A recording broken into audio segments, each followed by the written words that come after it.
Hello, so I think I would like to try and help some other people with the clutch issue on the MF165. So I had the issue where my PTO didn't cobble out, and I was actually grinding gears when I tried to engage the PTO.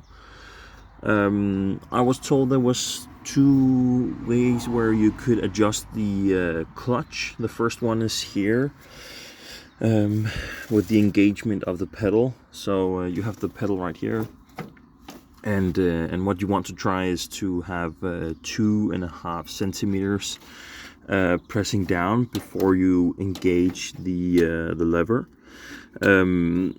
I still have a little adjustment here to do, but basically what you do is you undo this bolt here. There's another one on the other side, and put a screwdriver through the hole and turn it clockwise until you have 2.5 centimeters here.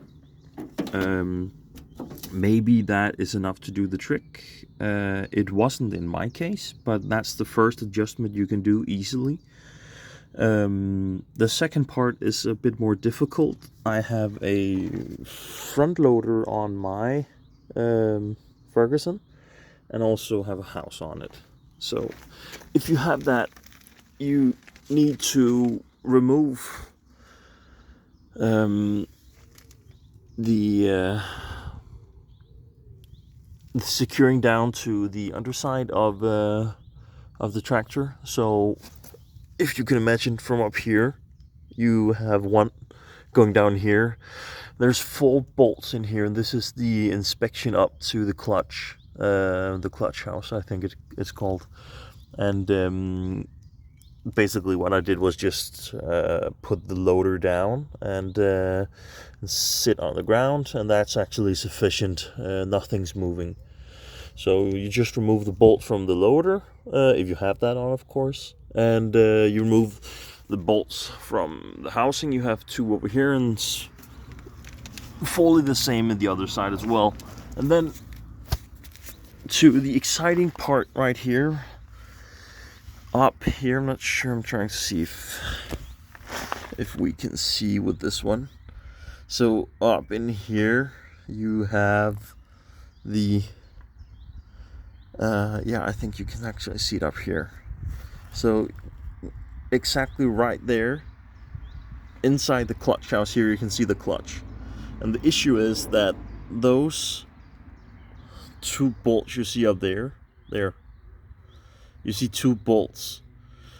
You loosen those, and I'm trying to see if I can point with my finger. This gap that's here,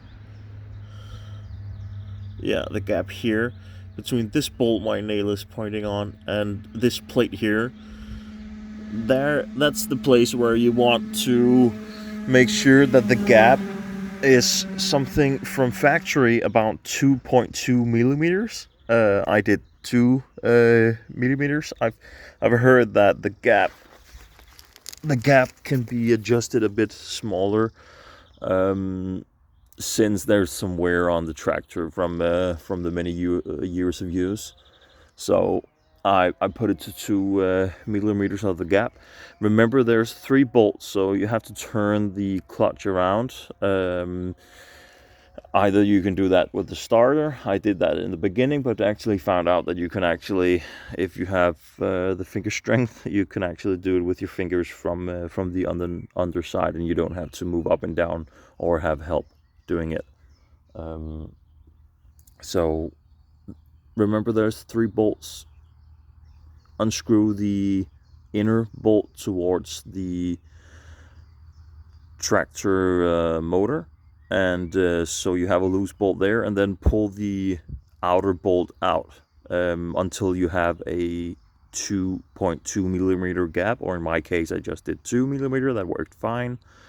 You can't do it too much, as what I can see from the internet. Do try and see if you can find the manual. I couldn't, but I found small pieces of the manual, and from what I can see there, and from some of the other guys online knowing much more about this, they wrote that you can damage the clutch if you pull the bolt out too much. I think you can depress the clutch, PTO clutch, too much, and it will actually do damage. So you really want to aim for that 2 millimeters of gap there, and make sure that all the 3 spots you have on the clutch there with the bolts, that it's fully aligned. If you can imagine an uneven depress of the PTO clutch, that wouldn't be great. So make sure that the gap is fully aligned on all 3 bolts, and in my case that actually did the trick. So now I'm not grinding my PTO anymore,